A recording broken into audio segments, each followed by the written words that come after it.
10, 9, 8, 7, 6, 5, 4, 3, 2, 1.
Hello everyone and welcome to episode 27 of Stadium Connect North.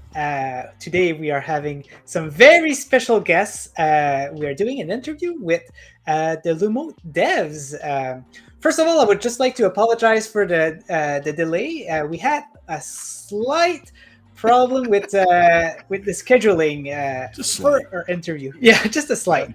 Yeah, I made a big mistake and got time zones mixed up, so I apologize, everybody. I especially apologize to Kyle and Michelle, who we'll be talking to here from Luminawesome Games. So I really appreciate them being able to adjust and still come on the show here to talk to us and the Stadia community. Exactly. So today, as interviewers, we got myself, John, and MM2K. How are you doing, guys? Woohoo! Good. Happy to be here. Yeah. It's going to be very fun. So without further ado, let's go ahead and bring the most special people in today's video. So we got Mrs. Michelle and Mr. Kyle. How are you doing, guys? Hello. Hey, how's it going? I don't know about the most special. The bestesses, right? Yeah. This is my French way to say that. We're very excited. I can see that it's still daylight where you guys live, so that's pretty cool. Yeah. It's pretty dark. Oh man. But no, thank you so much, you guys, for coming in. We are pretty excited about the game. The first time I've heard about it with Wired Production got me excited because this is absolutely the type of game that I want to play. So as a first question, we'd love to know how Luminawesome Games came to fruition. How did it start? How did you guys started this as a company? So, on my 30th birthday, I was working at United Front Games. Sorry, there's like a little bit of a delay in the monitor. I was working at United Front Games. We finished Sleeping Dogs, and we were just working a bunch of stuff.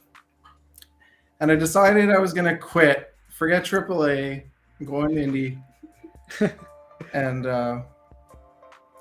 Basically, Michelle and I were like walking around in Whistler, and we were trying to come up with names for indie studios, and that's kind of how it all started. We were like, Luminawesome, we like glow in the dark things, and we say awesome a lot.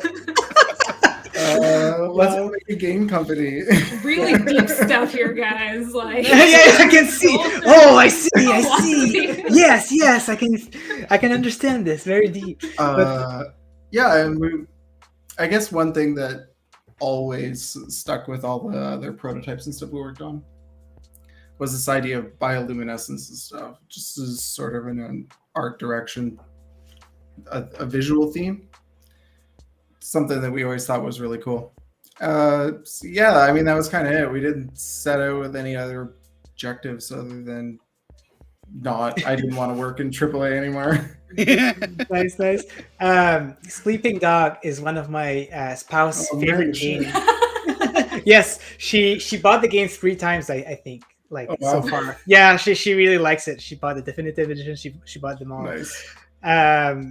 So from what I understand, you guys are both co-founders, but you have other people in your team. So how many of you guys are, and like what is everyone's role? There is 4 of us, Mhm. plus our buddy Warren, who he's kind of like our Mr. Wolf. Yeah, we tricked him into helping us do all the consoles. Really, it was like Kyle and I, and then we tricked our friend Aaron, who he's like one of our best friends. We were like, oh yeah, here's this like prototype we're doing. What do you think? He's like, oh, maybe I'll like join. So he was the first friend we kind of built in. Yeah. And then he was doing like all the engine and coding stuff with Kyle.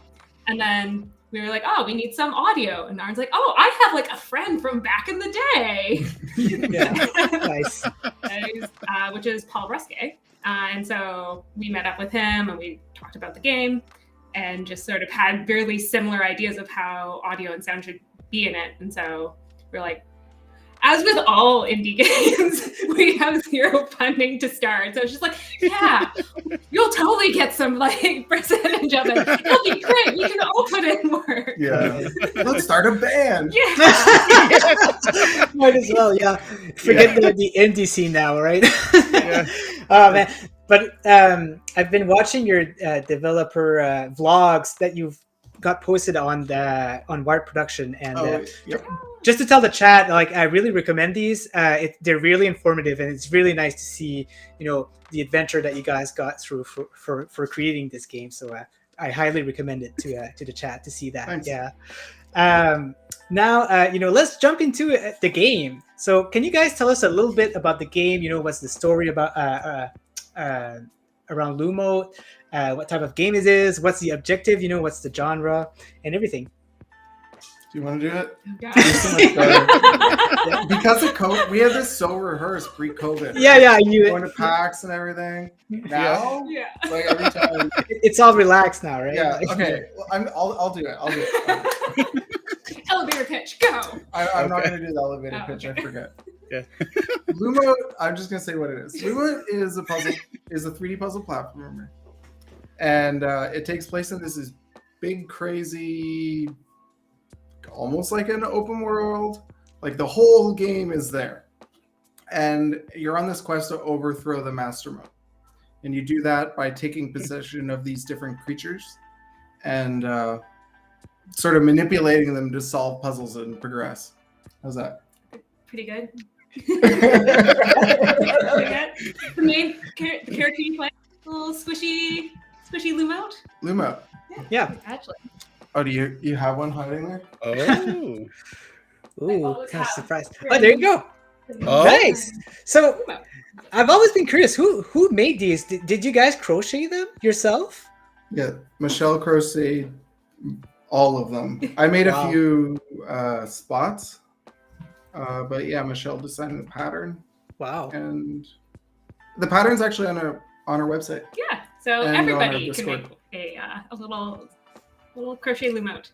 Yeah. So, speaking of that, as a matter of fact, in our Discord there, we've got a lot of fans of Lumote, and we were talking about it, and we saw the Lumote, the crochet, the plushies around. And we're like, oh, I wonder if we could buy them. How can we do it? And we stumbled across the crochet pattern that you have on the site there, and we have one particular person in on the chat here, Rebellica. She's been going crazy with nuts. crocheting these her Lumotes here, and she's already come up with these here, which are totally awesome. Oh my And gosh. we're all like in Discord, we're like, oh my god, like, can you sell these? We'll buy them off you. We want them so bad. It's just like a little piece of the game. Meanwhile, the game hasn't come out. Sure, that we could play the demo and stuff like that, but we're already so invested in these Lumotes and the stuff that Yeah. Rebellica has been crocheting here over the last couple of weeks. And I But- know she's coming to your Discord as well.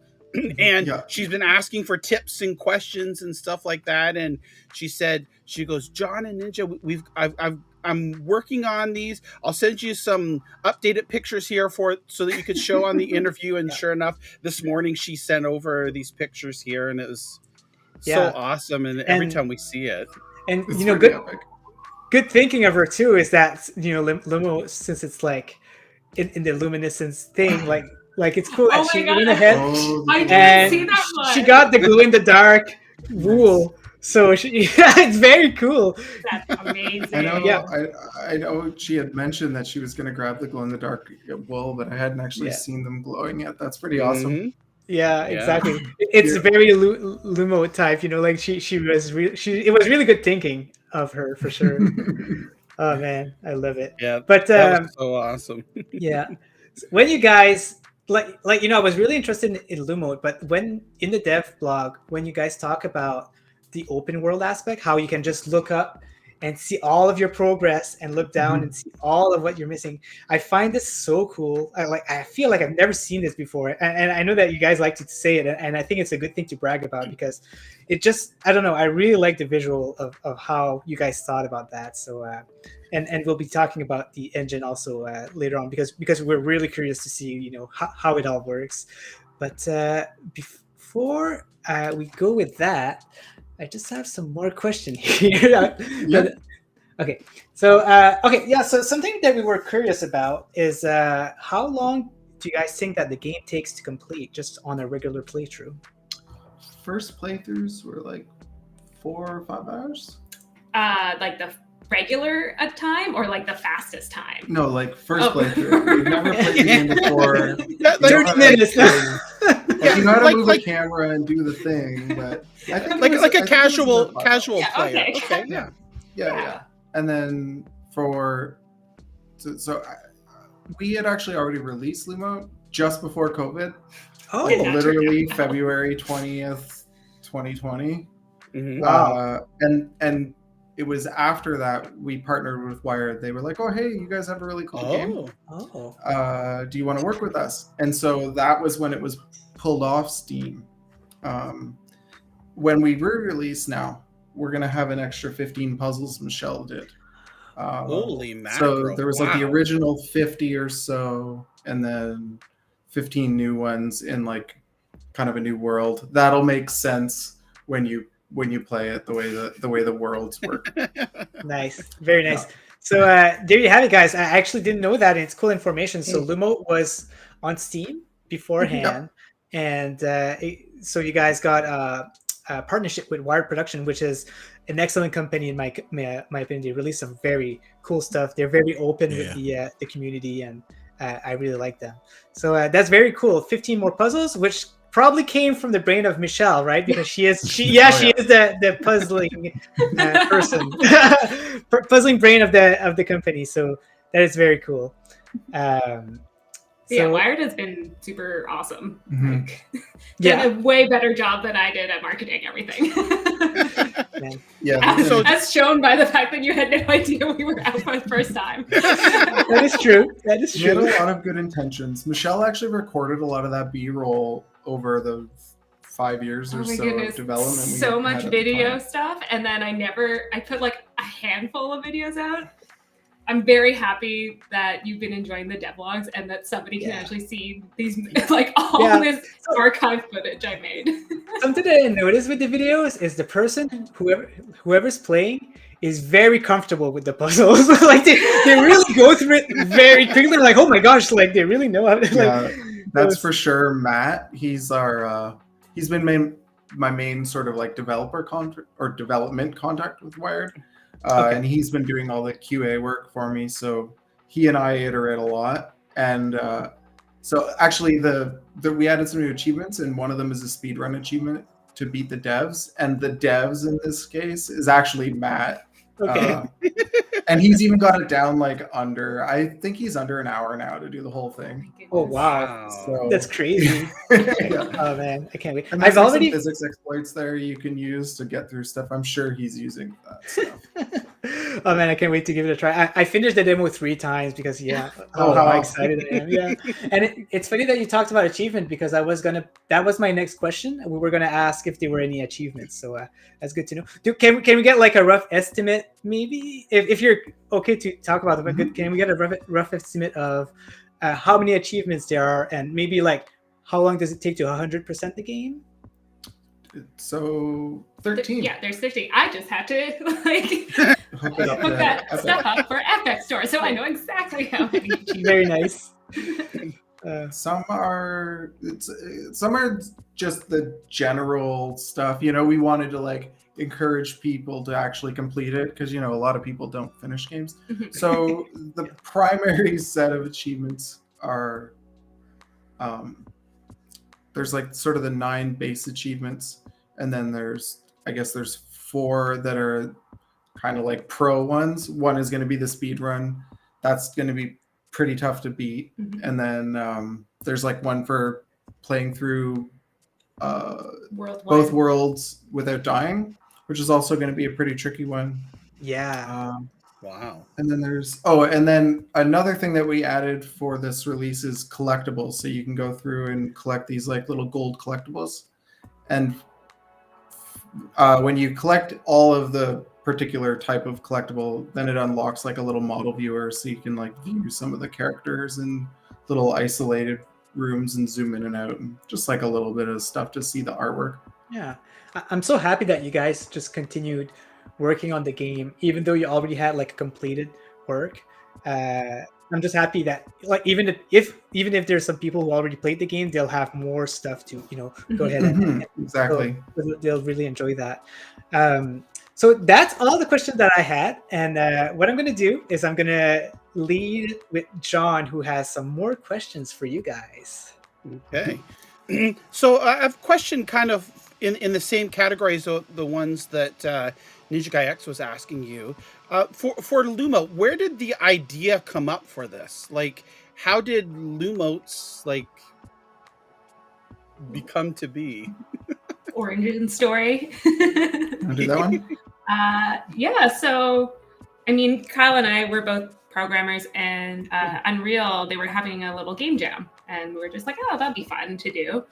And so the theme for that was Bump in the Night, and we made a very different game from what it was now, but it was just like a little glowing cube, and when you like hopped, the light would expand out. I remember that game actually ended up winning the game jam. And then from there, we really enjoyed that idea of like this light expanding and triggering things. And so from there, we started prototyping some more stuff, and it slowly morphed into Lumote. Oh, wow. That's little awesome. Cube to like little squishy thing. Very long journey. Oh my gosh. Okay, so now I guess what we'll talk about maybe if we can elaborate a little bit on. So you created a custom game engine for the game, our engine. I don't know if maybe you can elaborate or talk on maybe some of like the challenges that you came across while creating the engine and implementing it, in the game, or maybe even like the reason why you went with your own custom engine as opposed to, using another engine that's already, developed or on the shelf. Yeah, so that was something Arn and I were working on as an idea. Actually, when we worked at U of G together, for games. Basically, we kind of just wanted to. That's like what we did in the past, what we were doing on all the AAA stuff. I guess we didn't really totally escape AAA.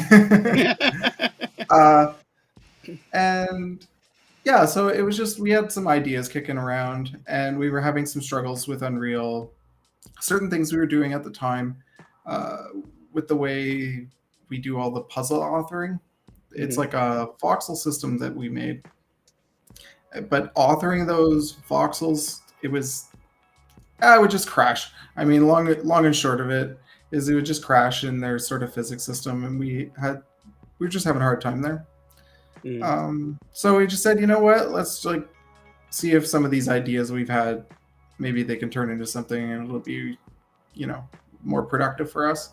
And that took us down for about 6 months, where Arne and I were just iterating on that to get it back up to where we could author the same puzzles that Michelle was authoring in Unreal. Ooh, nice. And then the iteration to actually get all the rendering done was, you know, incremental over the rest of the project. But the bulk of the work was about 6 months. Yeah. Wow, that's not too bad, really. Wow, that's interesting. So, as you know, we're a Stadia-centric show and all about Stadia and cloud gaming and whatnot. And we know that Lumote was just recently announced that it's going to be coming to Stadia. So I don't know if you can comment on as far as like the process of bringing Lumote to Stadia. Were you involved in any of that, or Part, yes, that's actually Warren. Yeah. Warren did that. So, our other friend we tricked. Yeah, a friend of ours who was not in the primary development for Lumote, but definitely has like helped us. Since we signed on with Wired, we've had Warren work on a few different things. He helped with some of the Xbox porting as well, and he did the Stadia work. And Stadia has these different features that they were working towards making it as easy as possible to bring new titles on, and that means not necessarily doing a Linux port, right? Right. So we're using some of their I think they just call it like the Stadia porting library, like the low charge porting. Yeah, and it uses Proton, or not Pro. It doesn't use Proton. DXVK, Lumote to DX11. Okay. So the emulation, I think, is that the emulation. Yeah. Okay. It's not so. I guess it's kind of emulation in a way, but it's really just like a layer that sits on top of Vulkan, and just translates the stuff. So they use that. Obviously we know lots of Proton titles, or games that use Proton. It's just really good, right? On PC. So exactly. That was the shortest path to getting us working there. And then Warren, the custom stuff, Warren spent a bunch of time making sure that it like supported the Stadia controller. Because it's just like, when I say lots of time and supporting, I'm just talking about the nuances of like, you need to have these button icons and the controller configuration needs to work like this, or so we have it's sort of like this weird hybrid. It's part Windows with the porting library, and then part native support for things like Stadia controllers. Okay, so I guess another question would be, again, I don't know if you could talk about it. If not, that's totally fine. The idea of bringing Lumote to Stadia, is that's just something recent, or is it been planned for a couple of years, like before COVID, or it was recent. It wasn't even something that I was aware of. To be honest, when I saw that there was, an announcement that Stadia was closing down Stadia Game Studios or whatever, I wasn't really following Stadia at the time. I just had my nose down working on Lumote, trying to final this thing. So it's just, I didn't really know what the status of Stadia was. And it was I believe it was something that Wired was talking with Google, because they wanted to bring like a bunch of their catalog, and just have like a Wired bundle. I'm not really sure all the different stuff there, but I think the goal is to they want to work with Google and get some more titles on Stadia. Okay, that's good. So approximately, do you know like how long the port or the work to bring Lumote to Stadia has taken? It's several months over the past year, long. or not maybe long. Nice. Yeah, I think it was only maybe like a month part-time. Oh my gosh, that's crazy. Holy mackerel! Wow. Yeah, it was really quick. I mean, Warren is also like an extremely senior developer. It's just like, Right. here, go ahead. He's too competent for Luminawesome, right? Yeah, well, he's like someone that we've been also working with since UFG, and we actually still work together at a like we have real jobs outside of doing the indie thing. We work for a company called Jetpack Interactive, and okay. we're doing some work for Sony right now, Sony Santa Monica. Oh, nice. okay. I can't really speak for any of this Sony Santa Monica stuff, yeah, other I know. than to say we ported the God of War, you know, that little name Yeah. drop. We just We were hoping you wouldn't say that, but that's okay. but yeah, so Warren is like a top-notch programmer. So I mean, Nice. it's no surprise that he gets That's it done awesome. fast. Wow. So basically, like Warren's the man, right? Like you can say, Yeah. "I need you to do this," and Warren works his magic and waves his wand and does Yeah. it all. He That's- just like very quiet and angrily finishes anything. Angrily finishes. Yeah. You hear That's him like swearing but muttering like. He doesn't actually swear very often. You have to get him really angry. That's cool. Oh, that's He's awesome. very, very tempered. Yeah.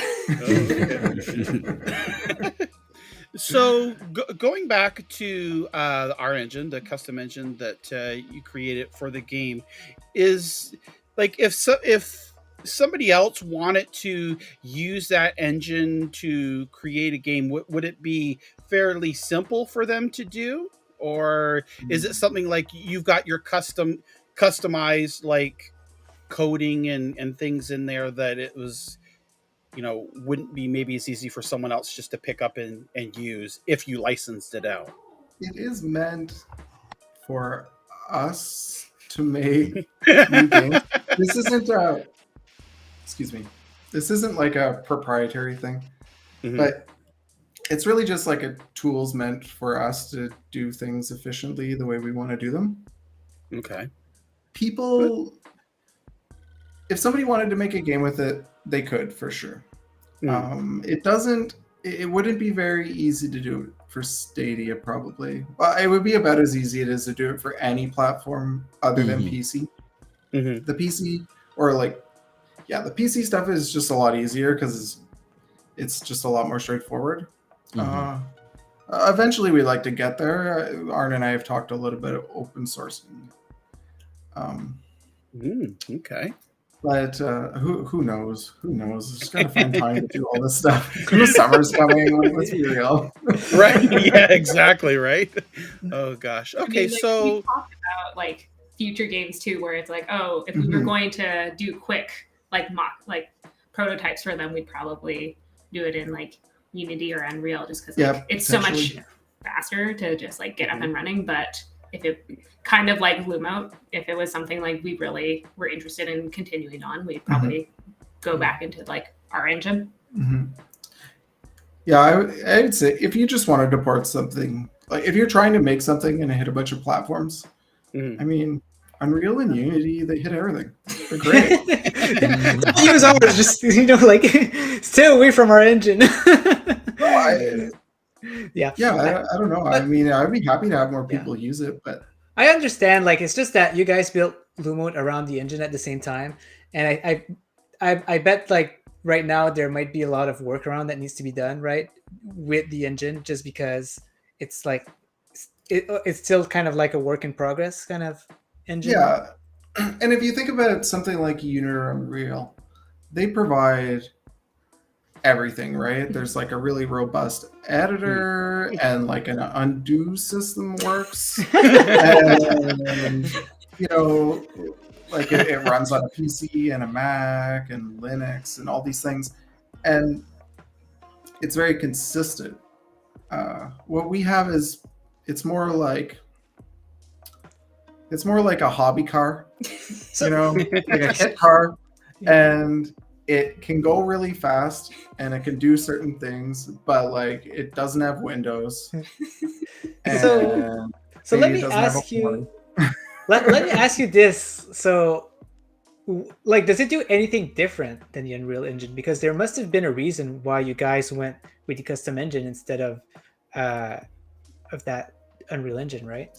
Yeah, it does a lot less, and that allows us to have better performance. Oh, I see. Okay. Oh, okay. Not less overhead, less bloated, more specific towards what your needs are. And the way we are solving problems the way we think about it. And in Unreal, when you're solving problems in the Unreal way or Unity in the Unity way, there's certain restrictions and there's certain just like overhead, right? It works this way, and it's robust in this way because it takes this much extra time to do something per frame, and we don't have that. We do have that, but we've balanced it differently, right? We don't have to solve as many general problems. I think when you guys were switching over to the thing that I thought was like kind of funny, where it was like specifically about like lighting, and there was something with Unreal where it was just like you weren't getting the exact lighting that you wanted.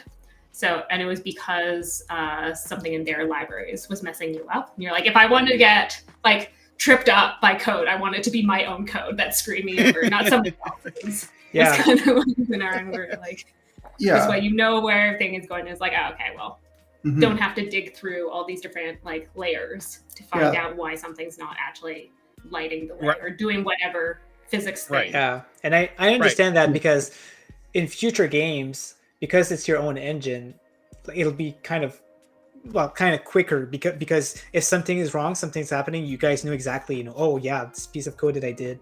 Okay, yeah, that makes very much sense. Yeah, that's awesome. All right, and then the last question that I have for you, anybody on the team, Luminawesome Games, do you guys use Stadia, play Stadia at all, or don't have the time really? You're so busy, or just curious? I haven't really played Stadia. I haven't played any games. I played like on PS5 for a couple hours. And I think that was the last thing I played. Okay. Yeah, I haven't really been playing a lot. Yeah. Hey, John, can I throw a shameless plug in there? Sure. If you want to get your feet wet with Stadia, we have a Division 2 clan, and we're called the Old Dirty Blasters. So feel free to join us. We'll have a great time. All right, just want to throw that out there.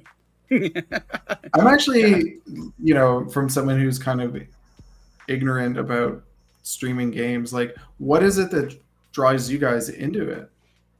I'm gonna let John answer that one because it's pretty good at it. Yeah. So for me, it's the simplicity, not having to worry about having a dedicated box or a piece of hardware under my TV. I can play, my computer, my tablet, or I could play on the TV, the phone as well.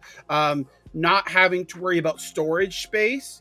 We know, like with the new consoles and stuff like that, the storage is extremely expensive to upgrade, and just like not have to worrying again about like updates or it's all seamless on our end. All we do is we launch the app, we pair the controller, and we're in the game and running off. So to me, like that's really exciting for me, being able to play on any screen I own without having to worry about the downloads. I purchase the game, or I try my trial, I try my demo, and within seconds I'm up and playing. And that's what really excites me, just not having to worry about any of those other accessories or updates or hardware or things like that. The technical minutia just goes away. Yeah. And I know some people are like, well, you don't really own the game. And the thing is, you never own a game, right? The end user license agreement is you're purchasing a license to play the game. Whether you have a disc, a cartridge, SD card in your hand, that's not yours, right? You have that license, right? And same thing like with digital. Oh, well, at least I have it on my hard drive. Well, okay, but you still don't own it, right? So, and there, some people argue, they'll say, well, if you're streaming it, it shouldn't be as much money. So I'm saying, okay, the developers put the same amount of work into creating this game. Just because it's something I can't hold in my hand, you're telling me instead of being, we're in Canada here, say for a full price, $79.99 for a game, it should be $59.99 or $39.99. No, you mean, just like you two there, you've put your hard work, your blood, your sweat, your tears, all that work in it. So to me, it's valued at the same, regardless if I have something in my hand to say, yes, I own it, or if I'm streaming it on my television or tablet or any device. So if I can add to that quick too, because I know we are very appreciative of their time. I don't want to waste it, but I think one of the biggest things that get overlooked with Stadia is not just for straight up gaming, but for content creation. That was my goal in using Stadia. It's like, I'm going to spend 99.9% of my time on the computer.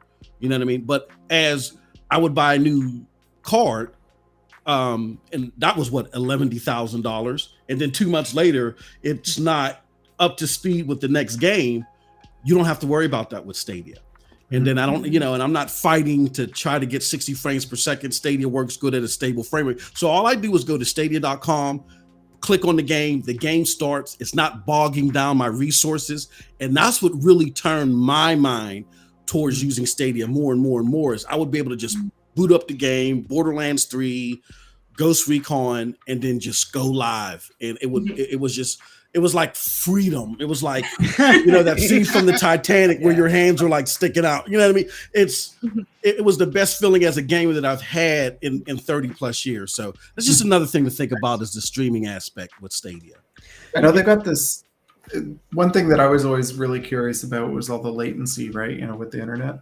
Stadia actually has this really interesting they have this really cool feature. If you're really, really working to optimize your Stadia game, you can actually draw these little boxes of priority all over the screen. Oh wow! And so then it will stream different parts of the screen at different rates. So you can have really, really high speed, middle of the screen, and then slow it down as it goes out, or it will always send new frames for those things. But stuff that on the edge of the screen is whatever, it can just basically send a smaller image, right? That's cool. One of the really, really cool things that was in there. That's awesome. Awesome. Yeah, that's great. That's fantastic. Yeah. Because especially for a racing game or something too, right? You're well, I don't care about the size of the screen, and you can adjust them dynamically. So when you're going slow, you could make it bigger, but as you're going faster and faster, and you've got more motion blur on the sides, you could just I don't care about any of this. It's just blurring it anyway. It's very exciting for people who would like to develop mostly natively for Stadia or for cloud gaming. This would be perfect for spending time with that, because I can imagine porting a game that would require a lot of time. Maybe that's not really necessary, right? For these type of cool features. So that makes sense. Now it kind of ties into another really big feature that's, people are talking about a lot more, especially because of VR, but it's going to improve games in general, is this idea of variable rate shading. Yeah. So this idea that you can choose different pieces of the screen. Sorry, pieces of the screen to render at a lower detail. But in terms of how your pixel shaders execute, so they can render at 4x4 instead of just 1 pixel at a time or whatever. Wow. It's gonna be all these different I guess that would be considered a software trick, right? Back on say for example back in the Super Nintendo and the Genesis days, right? Genesis didn't have the native scaling, so they come up with a software solution for the scaling and rotation, where I just redrawing the picture and hyper focusing. But then when the Super Nintendo came out, of course that's built into the hardware, so now you don't have to take those extra resources draw. You know what I mean? Like it's just this like you said, the optimization in these like hyper focused areas. Yeah. So the variable refresh or variable rate shading is a hardware feature, but Stadia is it's part of DirectX. It's just like a thing that needs to be done, or at that level. The Stadia feature, obviously, though, I have no idea what magic they use. From our side, it's just like, here's like a box, and the things in this box are more important than the things that are in this other box. And then, and then it can make it stream quicker and presumably have lower latency. That's awesome. Here, David P has a question. He says, any Stadia specific features like state share, or crowd choice or things like that, or are you guys thinking of putting some of these features in the future? I'm sorry, I'm not. What's state share? We just have been struggling to port it. We ported our engine from just PC to Xbox, PlayStation. Yeah, for sure. No, that's fine. And there's just state share is basically you take a screenshot of the game, and it kind of you can like manipulate data with that screenshot. So basically, you could, I don't know, you would like someone to try a specific puzzle. You could take a screenshot and then send it to him, and then he could click the screenshot and try the same puzzle kind of thing. Under like the same factors or conditions or things like that. It freezes that instance, and you can send it and share it out to different people with just a click of a link. And you can, and again, another great creation tool. Like me as a content creator, I can say, all right, $25 gift card to anybody that can do this part of Lumote better than I can. You know what I mean? So we don't support that feature. Is it something that needs to be supported? That sounds like the kind of thing that it would almost do automatically. No, it needs to be it's supported developer's choice. Because it's not really a state save. It's more of it's recording the data that you want it to be recorded. Yeah, exactly. And then you load it with what you want to load it. Yeah, right. Exactly. Yeah, no. In terms of right now, no. Maybe we would add some of those features. That stuff sounds really cool. That's the next thing I have my eye on is I actually want to get DLSS. Interesting. Been meaning to get some of those upscalers because we don't actually we have no anti-aliasing in the game at all, actually. Gosh. The sort of contrast in the way the game is, you don't really notice it, but it's something that it would be nice to have as a better upscaler or anti-aliasing of some sort. It's still very pretty whatsoever, right? Exactly. Yeah, we're still more than ecstatic to get the game. You know what I mean? So that brings a question. To me, it doesn't matter, but I know there's going to be people out there that ask, what resolution and frame rate does Lumote run at? Do you know on Stadia? On Stadia, I'd have to get back to you, but I think Warren said, with Stadia Pro, as far as I know, we're hitting 4K 60. Okay. Right. Okay. Like I said, I know some people. Yeah. Okay, that's good.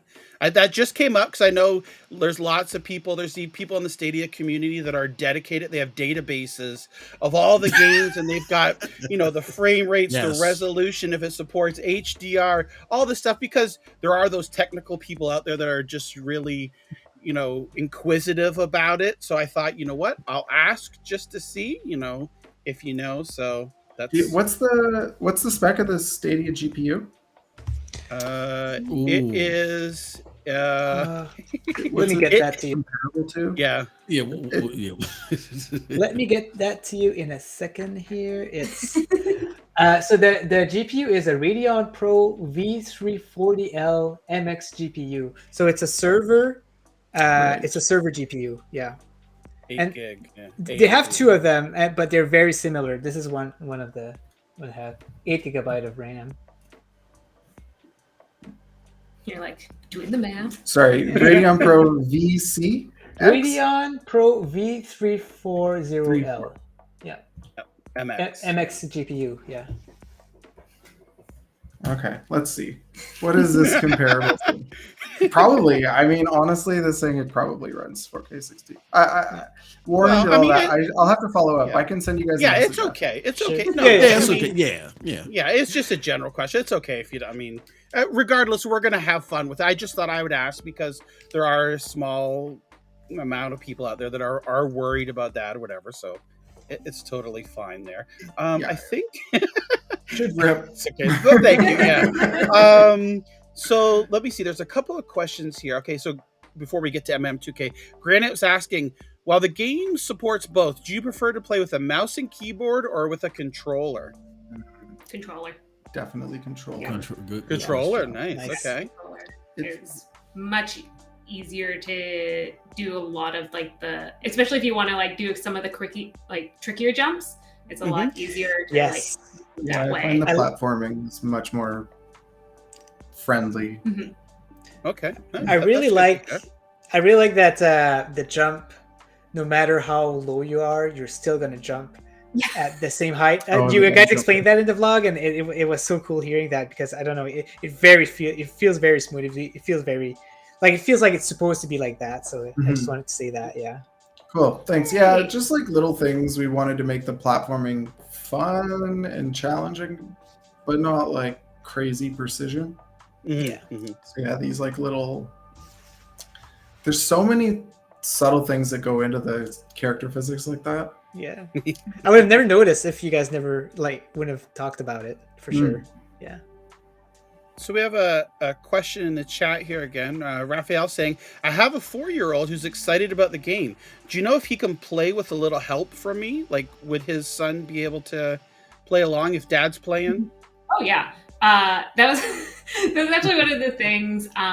So while there is like some tricky sort of platforming you can do, all of the starting puzzles, like all of World 1, you can do without just like hitting the button, and it's just like pretty basic. It's more puzzle solving than it is actual platforming. It's only if you're like kind of get really fast through them, then that's when it's a little bit more like hand-eye coordination. But one of the things when we were going on to like all the conventions and stuff, we would get people with like the little kids, and they would be playing it, and they'd be like, "Go away, mom and dad! I can do this." She was so small. Oh, we were at the adorable. Indie Mega booth in Seattle, and we had a mini booth that year. So you get these like really, really tall stations, right? They're like adult height screens, and even a little bit above, like I think like eye level is you tilt it down. And there's like this little girl, and she's like, the screens are like old TN panels. And you can't even see because it's basically black from that angle. They only have like 30 degrees viewing angle. Yeah. So we like had to put her on a little stool, and like the difference, she was like, "Oh, whatever." And then you give her the stool, and she gets up on it, and her eyes just like light up. She's like, "Oh wow, this looks so much nicer." And I don't know. That's awesome. She was definitely only around 4. There were Comic-Con for kids. So many little kids in Philadelphia. Lots of kids were like just playing it and having a good time. And their parents were just like, we're just going to sit here and watch this thing. I wish we had a release for that. Yeah. We should have been, if we were released November 2019, we would have like. All the little children. In Philadelphia. Oh, gosh. So I'm just going to scroll through here some more other comments here. Thank you for bringing this game to life. You're all really delightful. I'm excited to play your game. Someone asked about achievements. Let's see here. So I Can't See says, do you plan to add Qbert or Splatoon-style multiplayer mode since the floor can change colors? We did actually talk about a multiplayer mode. Oh, man. Honestly, like, one of the questions that we only touched on, but I started on this when I was 31. I'm 38 now. Oh, wow. So it's been in 7 years. I mean, it would be nice to do that stuff. Like, part of me would love to add multiplayer modes. We talked about, like, both cooperative puzzle solving and, like, puzzle races, where you'd, like, when you're solving the puzzle, you could, like, solve a piece to make progress, or you could move a piece and then it could like screw up the other person's puzzle that they're trying to solve, and then they got to go back and undo. All these things are really exciting, but 7 years, man, I'm kind of done. Well, you can save those for the sequel, right? Yeah. Lumote 2. Yeah. Two Mote. Hey, whoa, good. Hey, there you go. That's awesome. You heard it here first, right? Oh, okay. Okay, so I think MM2K, if you want to go over and start your questions here, we can then, after you're finished, we can take some more questions from the chat. Awesome. And it just, again, thank you guys so much for coming. Well, first and foremost, for even making the effort to bring the game to the platform, and thank Angry Warren for us as well. And I like that that's his nickname now. Oh my God, I gotta get him to change his name. Angry Warren. You tell him we said, grr, thank you. And thank you guys so much for sitting with us. You know, we appreciate you doing that. My first question, I guess, is there any chance that we'll get extra Lumote content if the game does well on Stadia? Do we want like special Stadia's specific content? Or just more content? It could be just for, you know, even for any consoles, right? Like if it does well, do you guys like plan overall? on, Yeah. It's unlikely we would ever do anything that's console, like a platform specific. Gotcha. Okay. Specific. Mm-hmm. If Lumo were successful, maybe we would add some more stuff. Honestly, and it's funny because it took us a really long time to launch Lumo for the first time. Yeah. And then when we put it out, and it didn't. I mean, COVID happened, and then nobody. It was like we would call it like a critical success and a financial failure. The people who played it loved it, but really only a handful. And when that was done, I was like, I've made all the puzzles. I'm good. We're finished. Whatever. Done with it. And then Wired approached us, and they're like, "Oh, so what do you think about adding some new content?" And it's just like, no. So I already said I wouldn't make more puzzles, and then I did. Yeah. Apparently, I'm a liar that lies, and maybe is the answer to this question. The one thing that we had actually wanted to do when we started, even the way the world is designed, you can actually swap the puzzles in and out. Mm-hmm. One of the original ideas we had well before Mario Maker came out was this idea of making it all solvable. Basically, that would make it user-generated puzzle. Yeah, that'd be cool. And the idea was you could choose any particular puzzle, and it just needs to have an entrance and an exit. Where's the camera here? So like if this is the entrance and then this is the exit, right? Mm-hmm. All they need to do is make sure their entrance is here and exit's here. And then they could basically build whatever they want, and we could populate entirely new worlds of just user-generated puzzles. So like 50 new puzzles. Give me like the hardest possible game, or give me one that's got the best platforming or whatever. So I feel like if we were to add anything else, I would probably do like an early access and iterate on like a user-generated content tool. Yeah, to make puzzles for Lumo. Yeah. Oh, cool. Let somebody else make the content. Yeah. Exactly. There you go. That's right. Yeah. Your job now.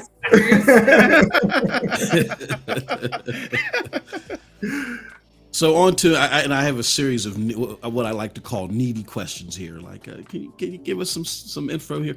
Is there talks about what the next game that you guys may be working on would be? And if so, can we get a little hint? I don't know, because like all three, like I said, this kind of like Kyle, R, and I were sort of like the core where we first started all out before we like roped in Reske and Warren, where we all kind of have game ideas. So we were talking about doing like a little game jam prototype, like seeing what we like best. So yeah, we might make 3 prototypes, like three prototypes, and jams, see who likes the best. Driven by a different person, and then just I don't know, put them out. We could make like a little it'd just be like an extra option in Lumote. There's your new content. So it's just like we patch Lumote, and you can just like play these like 3 other games, and then the one people like the most, maybe we make it. Very cool, honestly. Like, yeah, if you let the people decide which one would be like the best, that'd be awesome for sure. Yeah. I wanted to do like a water racing thing. Like imagine Pilot Wings meets Wave Race on surfboards. Oh, complete opposite direction. It's a cat. The name is Cat Hoarding Fantasy. Where you just cat. I love these ideas. Wow. Oh my God. I don't know what Arden's thinking of. I'm sure he's got something. Something penguin themed. Yeah, almost certainly it's gonna have penguins. As long as the penguins glow in the dark, it's still Luminawesome. As long as it glows in the dark. Okay. So you guys are still like in the prototyping phase, which is cool. So if you guys do produce another game, it's a strong likelihood it would come to Stadia too, right? Yeah, I think we were probably cool. Yeah, I mean, I don't see why we wouldn't actually have like a Stadia focus from the beginning. Just awesome. Treat it like any other platform. Yeah. You know, streaming. Everybody's doing a streaming thing now too, so it's something that we would for sure probably want to focus on. Like I said, it was actually quite recent. Like it was only maybe a month before the trailer came out, the announced trailer. Yeah. That we were basically finished it. Like it was really quick, just like a few months from the. It was just people looking to get games into new, like just to reach new audiences and see what the stuff's all about. And you know, Google's obviously interested in getting it as big and popular as possible, which is great. So yeah, now that I'm more aware, for sure. And awesome. I know we've talked with several developers over this past year, you know, did interviews like this with other developers. And one of the reoccurring themes that we hear from the developers is how vocal the Stadia community is. Like when they release their games on Stadia, they're visible, like they don't get lost in, you know, the catalog of that. So, you know, you're seeing people gush over like, you know, Lumote maybe more on Stadia than you would hear for like Xbox or PlayStation or Nintendo or something like that. So, you know, it's great. The community is always like very appreciative of anybody who brings their games over to Stadia because we're so passionate, you know. Exactly. And it's not like we don't play on other platforms, right? You know, we've got PlayStations and Nintendos and stuff like that. Just our preferred platform is Stadia. So it's something, you know, we like to see as it's gaining support. And, you know, there's what sometimes feels like a constant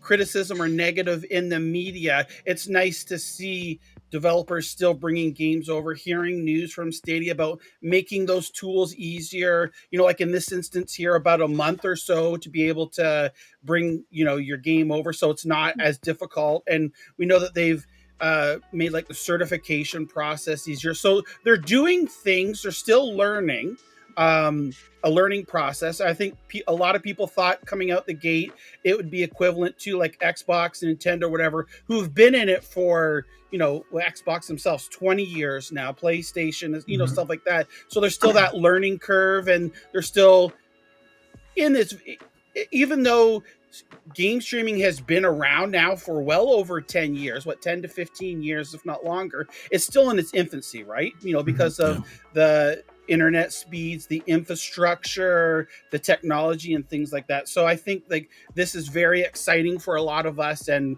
we're just very appreciative that, you know, games that are coming on the platform, and we like to, you know, I'm sure like when Lumote comes out here, which I think is still scheduled, it's coming out May the 1st instead of the 22nd. That's right. Like yeah. Okay. And so here was a question here. I don't know if you can answer or not, or if you know. When it was the release date was announced, it said so let's see. Lumote's coming out for consoles on, I think it's the 21st of April. It's at 21st or 22nd, and a little bit later on Stadia. Yep. Then Stadia has a bi-weekly blog, which they call This Week on Stadia, and we learned that it's coming out May the 1st as a Stadia Pro game. Mhm. Then the blog was amended. The Pro part was removed, but the trailer still shows it as being a Stadia Pro game. To your knowledge, or can you comment, is like Lumote still going to be launched directly into Stadia Pro that you're aware of?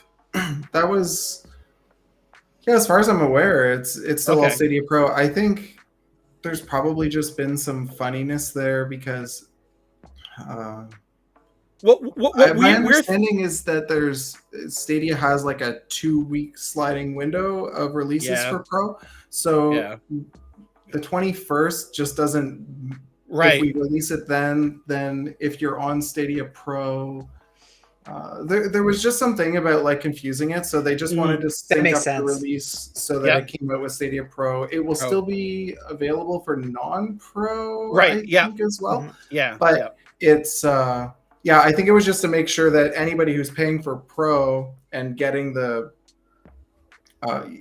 they're not getting like the limited version of it, or like the gotcha. Stadia Pro you get like 4K, but if it's not Pro then you don't, or something, right? So I think that was like it can be made available not on Pro immediately, but then if you own Pro, you wouldn't be able to get the Pro version. Makes sense. I think they just have some. Maybe it's an additional certification process. Or, we're through cert and everything, so I'm not. That's good. I'm not sure what technical or marketing reasons. But it's a little weird. Sorry, but no, it's fine. No, we get it. Yeah, absolutely. We were theorizing or coming up with ideas that maybe they just announced it being a Stadia Pro game too early, because like you said, they have those sliding. So we just learned. So this being the first week of April, Friday was April the 1st. We learned about what were the Stadia Pro games for April just a week prior. Right. So we knew that. So we're thinking that, somebody got so excited. It's like, yes, Lumote's coming May the 1st and it's Stadia Pro. And somebody saw, hey, we're not supposed to say that yet. Take it out. But it's still on the Stadia YouTube page under the trailer, coming May 1st, Stadia Pro, which is awesome, was because that even what we like about Stadia Pro is, and I'm sure you as well, is like it gets, the audience of people that might not necessarily buy the game or even would take a look at it, but if they've got a Stadia Pro subscription, they just click a button. Oh, here's a new game, Lumote. Click play, and here you are. Now you have a whole new audience and of people, because I know, like, at least everyone here on the panel and in the chat as well, like, because of Stadia Pro, we've played games that we normally wouldn't even take a second look at. It's like, I'm not really interested in this. Oh, but it's here. Just click play and go. So it's great to see that Lumote is part of Stadia Pro as well. Yeah, for sure. And we wanted to run at 4K on as many things as possible. It's it's just a giant screensaver. So it's so satisfying seeing it on like a big screen in 4K. Nice. Awesome. So for sure, it needs to be on Pro. Yeah, absolutely. So last two questions and a request. I know I'm so needy here as an interviewer. The first question is, what advice? You guys have a wide spectrum of experience. And this is so awesome. From AAA to indie, and with the focus on indie now.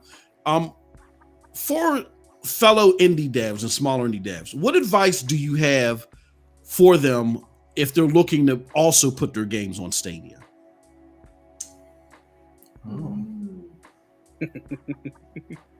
Is this in terms of already having a game? Yeah, and then they just want to port it? Yeah. Okay. This is just like, how do you make a game that gets on Stadia? Can you give us Warren's number? Yeah, exactly. You have a friend who's really good at coding. Maybe he'll do it for free. Is like Warren's thing. He he moves to Japan. he wants to like live somewhere else. So he's like, maybe Warren can just live in Japan and port indie games to Stadia for people. Yeah. I'm sure he'd love that. Advice for indie. Yeah, I mean, I think one of the biggest things is just to like, I'm a programmer, so it's like so technical. It's like just think about your Linux target, like your Linux version, right? Because using all the porting libraries and stuff, this is kind of like all the Linux gaming guys on Steam and everything. They're super stoked when people port their games to Linux. Right. We've heard about that. Absolutely. Yeah. Yeah. And like the Linux community and the Stadia people, like all you Stadia guys, it's like it's really funny because you actually have the same agenda, which is like you actually want your games to be ported to Linux. Like you don't really care about all, like you like Stadia specifically because you don't have to get into the technical minutia, whereas like the Linux guys are like, I need it on Linux because I care about Linux and everything about the technical minutia, right? So but yeah, I mean, if you're porting a game from a technical perspective and you want to hit Stadia, just make sure you focused on making your Linux port work, and then Stadia is actually just going to come from that because it's a single platform, and you don't have to worry about anything else. It's not like, oh, I need to test on all these different distributions. It's like, well, you just add one more, but then you cover like so many more people. Right. I don't, from a creative perspective, don't be ignorant like I am and actually know where all, like, go and figure out what all the features are, other than like, oh, there's this cool streaming thing. Like, there's actually this level sharing, or not level sharing, The state share, yeah. State share, yeah. That actually sounds like a really cool feature. Like, You gotta at least try your own game on Stadia, right? Like whenever it comes out, I hope that you guys give it a try at least. yeah, for sure. It's So just, Kyle, yeah. I have a question. So,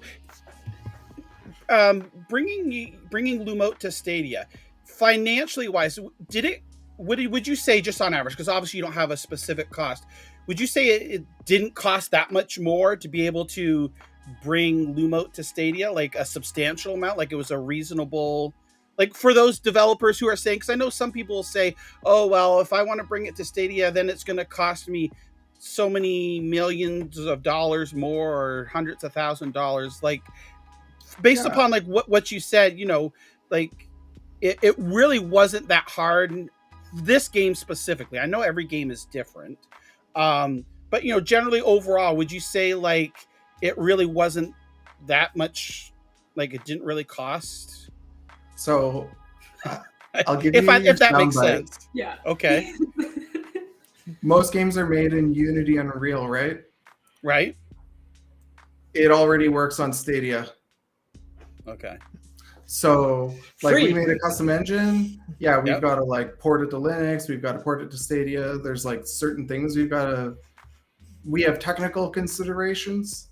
But like if you've already made your game and you've made it in Unity and Unreal, you just click the button. Like really, like wow. I shouldn't say that it's that easy, but it's almost that easy. Yeah. Right. Yeah. So yeah, I don't know. Like for people who are saying that type of stuff. Well, that's great news to know, because we as a group, we constantly raid and harass people on Twitter. No, I don't want to say harass, but we constantly raid and ask people on Twitter, hey, that game looks cool. How about bringing it to Stadia?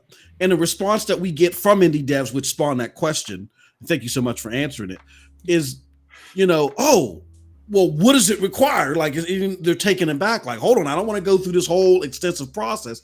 And to hear that there is some simplification to it if they develop it through Unity or Unreal, that could be something that's going to spawn a lot of interest from other indie devs. So that's great to hear.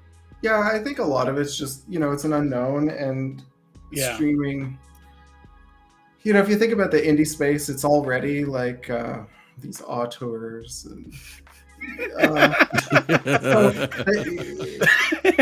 indie polite way of developers saying are it. artists, and Right. they You're have right, right. opinions. And Right. some of those opinions are technical. I have technical opinions as well. Mhm. Uh, Yep. Also, to be fair, like when you talk to a lot of indies, most of them like it's more art heavy. You know, a lot of indie teams, there's more designers and art mhm, people and writers, mhm. and then maybe there's like one coder. We're like 3 coders. Me, Yeah. Kyle, are And all all very senior. Yeah. And then we brought in Warren, who's also extremely senior. We're Yes. all coders, and then one audio guy. Yeah. So, like, I feel like we're at a bit of an advantage when it comes to these sorts of things. It's yeah, I mean, you still have to go through certification, of course, and Stadia Mhm. has requirements about how things get saved and all this kind of stuff.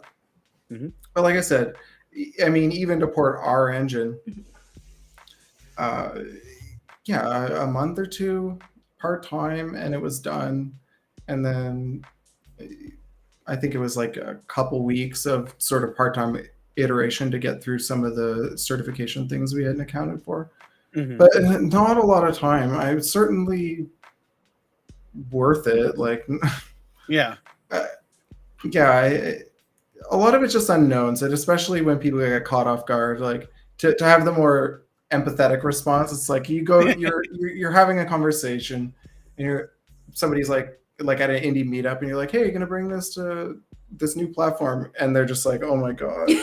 What am I doing? Like another one? My publisher is like, they have, they're ripping me off, and they don't do any marketing. Not that Wired does that. Wired's been absolutely amazing, but they're just Wired's it's a ripping you lot. off. Okay, I got that noted. Wired is not. No, Yeah. we're I feel like we might be. yeah, Wired. We have it's been awesome. Like Yeah. the whole process with those guys has been great. But Nice. in the indie process, there's lots of this stuff. You always read horror stories about these like little indie publishers and stuff Mhm. taking advantage of like single person projects, or there's just, it can be a lot. It can be really overwhelming expecting another platform, especially when it's something like streaming and everybody's got their like technical pride. Right. Mhm. Yeah. I think it'll come. I actually think that, with especially Sony, I think Sony just announced a streaming thing too. Yeah, that combination. Yeah. I really think that all of this new support that's coming for streaming from the competitors is also just going to make Stadia help. more viable too. Right. Yeah. It's because people are just gonna be like, well, we already did it for one. Right. Yeah. Well, I mean, like we have those conversations too. Like, you think when Steam came out for PC and it was all digital, yeah. right? People's like, "Oh, I hate digital. And it's going to be the death of video games." Yeah. Well, you look at PC games now, 99.9999999% are digital, right? So the gaming community has now accepted digital as a viable means of getting their games, and we see now that there's more digital sales rather than physical sales overall. So just like you had mentioned there, I think and we're all in agreement here, that streaming is just going to take time. When you see Xbox with Absolutely. xCloud, Sony with PlayStation now, Amazon with Amazon Luna in the US, and things like that, the more awareness just helps bring the more popularity to it. And it'll probably take another 5 to 10 years for it to become more popular. Now I know MM2K, like, you've done extensive research on it, and it's what, like, the cloud gaming is what, 2% of 2% business. Yeah. 2% of the business. So it's still relatively small. So we're young pioneers here, who are energetic and enthusiastic, but yeah, definitely. So Yeah, it's going to take some time to grow. Yeah. Something like Stadia, especially because you can do all this like networking stuff, and I don't know, it needs like a killer app, right? Like this MMO that you can only play on Stadia, because I agree. like, it needs the low latency that you get, not the low latency between you and the video stream, but the low latency between the computers in the data center, right? Right. Yeah. Stuff like that. Like I don't know what it looks like yet. Probably won't be us, but I'm sure somebody will do it, and everyone will just be like, oh well, of course this is the thing. Same thing with VR, right? It needs like it needs something that just sets an example, like completely changes the way we think about gaming on that platform. Yeah. Right. And then from there, it's like everybody will start copying it and discovering like all the new things that can happen down that path. Right. Yeah. That hasn't happened yet, at least to my knowledge. That has. Right. Yeah. That hasn't happened in VR or streaming yet. Yep. Cool. I think the industry learned in 2013 from Xbox that you can't force innovation on people. You know what I mean? Like they have to accept it, or force innovation on gamers, rather, because gamers are unique. They got to be able to accept it. We can, as the business holders, we may see the vision, but they got to feel the vision. And as great as, if you look at behind the scenes of what the DRM on Xbox One was going to present, I mean, you could share your games with up to 9 people, a whole bunch of cool stuff you could do. Gamers just they weren't psychologically there yet. And I think they've learned from that. So when you look at all of the cloud gaming projections, even in 2027, 5% of the business, you know what I mean? It's going to take time, but it's an inevitability, but it's going to take time for it to become mainstream. So, yeah. Cool. Yep. All right. Well, you guys kind of answered my last question because I was going to joke around and say Wired Productions slipped me $20 to ask this question, but there's some good things you could say about them. But you guys have done that, you know. Just and again on the same theme of what's an indie developer should look for in a great partner in a publisher, and you guys have said a lot of great things with Wire Productions, and they're great in the fact that they've hinted that they want to bring their whole catalog, right? NinjaGuy X and John, they want to bring their whole catalog to to Stadia, so that's great. Yeah, because we talked with what is it, a week and a half ago, Kyoken over in the Netherlands. They're with Wire Productions to Deliver Us the Moon, and it's the same things where they had released the game, then Wired approached them, and they came back and reworked the game and released it and things like that, and we hear nothing but good things about Wired Productions. And of course, when they're announcing these games on Stadia, everyone's like woohoo, raising their hands, going to their Discord, partying, all this stuff, showing that appreciation, going the Mamba line to the Discord. That was great. They understand that they need to be an indie publisher, and that's different than normal. Like games, just they get the attention they deserve in the way they need to. Like they did that presentation, Wired Live or something, and there's all these different games. Lumote was in there, and we get like our trailer, and it gets however much time it gets. And then there was one game in there that was like you just walk around Italy and you're painting. And like probably more than that, right? I think that was kind of the experience. It was like this sort of like you like learn to paint in the title, but they just gave that game project so much more time, and it just made a lot of sense because the pace is the thing. Like you need to like really appreciate this thing. That's just like one small little thing. It just made a lot of sense to me that you've got all these action games or whatever that you can kind of get the idea, but it was like paced according to the project. And then for us, like Wired, they're so amped. I don't know if anybody, I don't know if you guys have seen it, but we're actually getting like a double vinyl release of yes, very cool. Oh my gosh, yes. I just saw that you asked about the merch was your last question there. But that's like really crazy, and this artist they hired to do the artwork is just absolutely phenomenal. Like, nice. I'm just gonna hang this thing on my wall. Did Paul did the mastering of the vinyl, or was someone else did? Okay. Yeah. Oh wow. Paul mastered for the vinyl. He was sent some specifications and mastered it for that. Nice. Cool stuff. Even like the records are gonna be like crazy, like marble Yeah, patterns. I don't know. I was like, I'm so excited about that. Yeah. I need to get to that. So I think I've got one last question, at least from me here. Won't try to keep you too much longer here. Seeing as you have a wide range of experience, both of you, on AAA titles and indie titles, we often see people argue or saying, "Oh, but it's an indie game."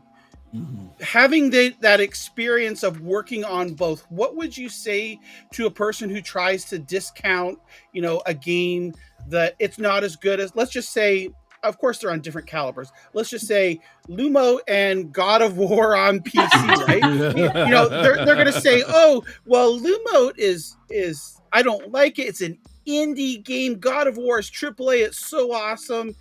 Like, what would you say to somebody that has those types of like feelings or that negativity towards the indie game that could maybe kind of like get them to realize?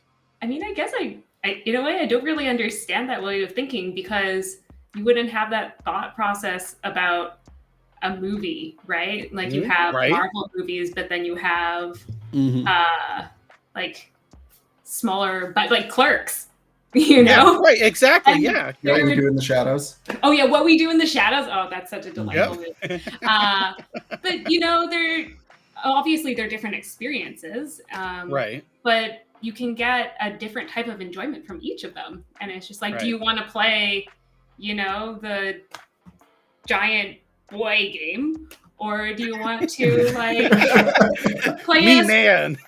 Well, it's because like in God of War, you're like, boy. So, yeah, right. I know. Right. It's just like, yeah, that's boy. So it's like you're going to be playing, the big budget movie, multiple hours, obviously more cinematic. If you have more money, you pay more people to do these sorts of things. Right. But they're going to have like, that story, but this is like Lumote or any other indie game.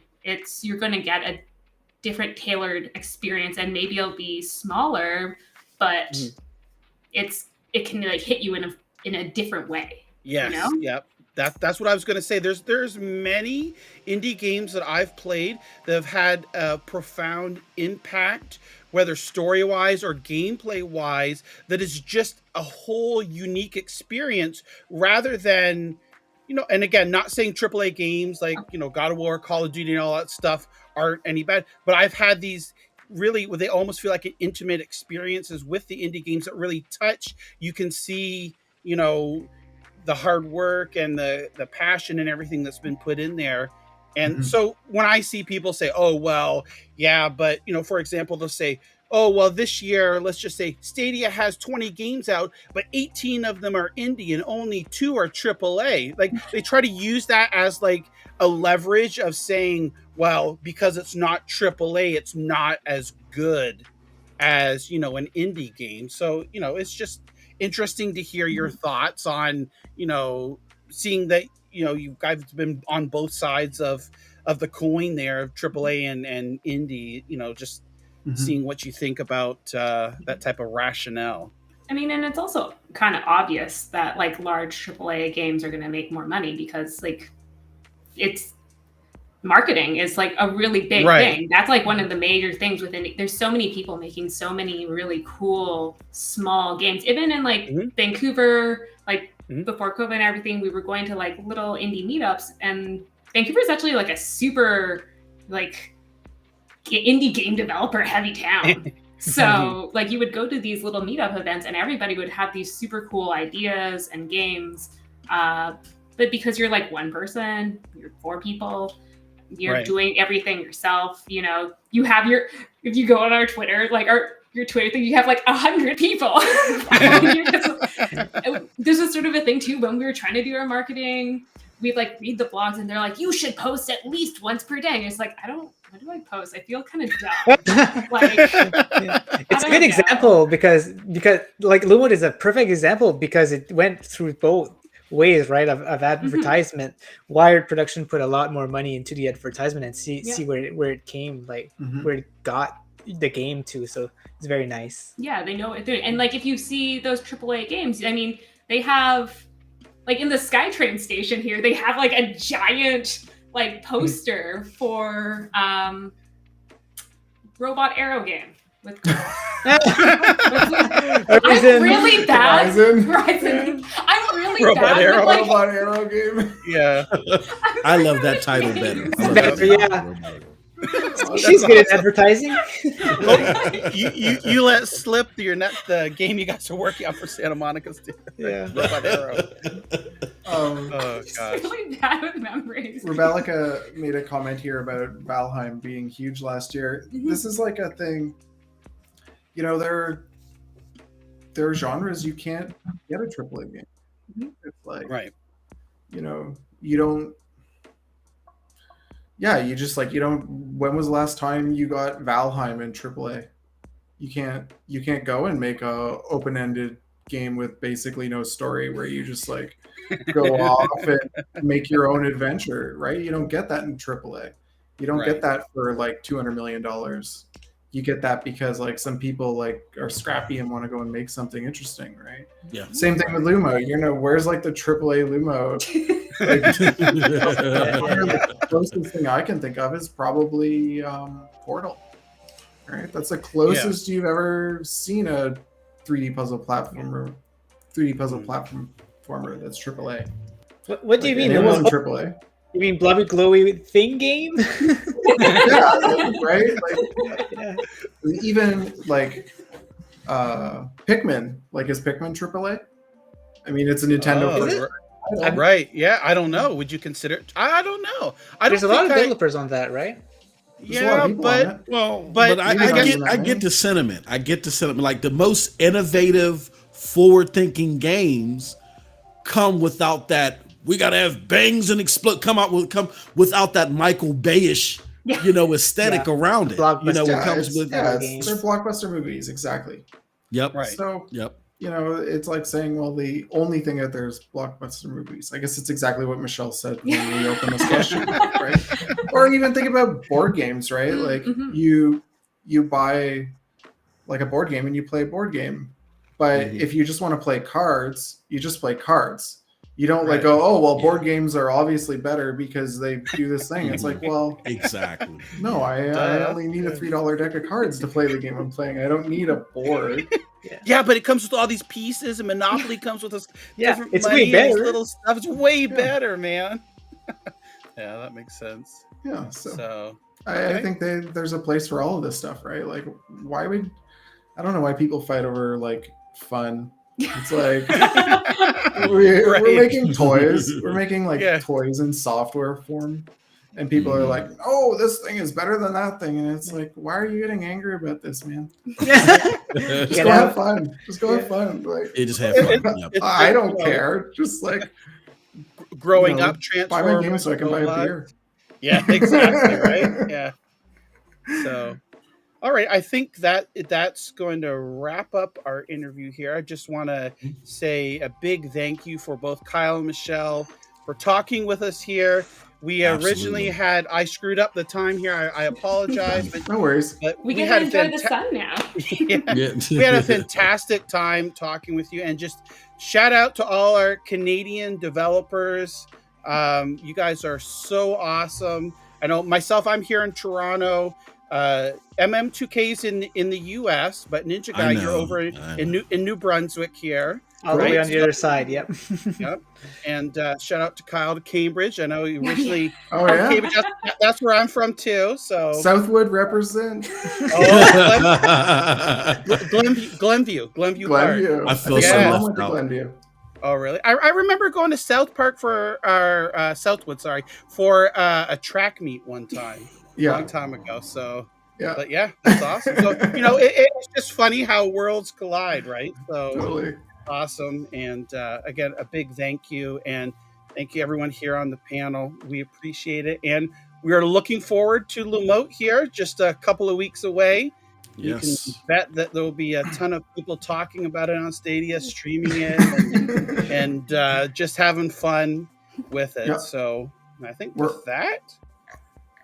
Sorry, I was just gonna throw one Yeah, last no, thing no, out. go ahead. If Yeah, anybody's for going, sure. if anyone's down in Boston, if you guys are going down to Boston for any mega booth, Arn will be down there at the Wired booth, showing off Lumote. So if anyone's down there, cool. go Okay. over and say hi. All right. Awesome. Cool. Alrighty, there's a little crocheted Lumote there. We love Lumote. Oh, I guess maybe one other question. Do you have any plans for any Lumote merchandise? I know you've got the crochet pattern out there, and we know about the record. Oh yeah. Is there anything else? He answered this one already. He mentioned that it was only the record. For now. Yeah. Oh, Yeah, just the record. Okay. Yeah. But if you guys want to get John the website, so because I know yeah. they would love to put that up. That'd be fantastic. Yeah. Yeah. Awesome. Cool. Yeah, that would be great. Yeah, the plushie thing, we just didn't do. I mean, we didn't do merch for a couple reasons. One, it's obviously just expensive, and it's not really clear whether we can actually even give it all away. It also just ends up being a lot of junk for people. You know, they take it home, and only a few people collect it. This way, with the little plushie ones, it's like if somebody really wants one, then they can, you know, they've got like an official pattern and make their own. Yeah, maybe learn a new skill, and they probably appreciate it a lot more because like it's theirs. Yeah, awesome, cool. Alrighty, well, with that, we'll say goodbye. And again, thank you so much, everybody. And thanks a lot, guys. Yeah, thanks so much for having us. See y'all. This is super fun. Thank you so much. Bye. Bye. Good night.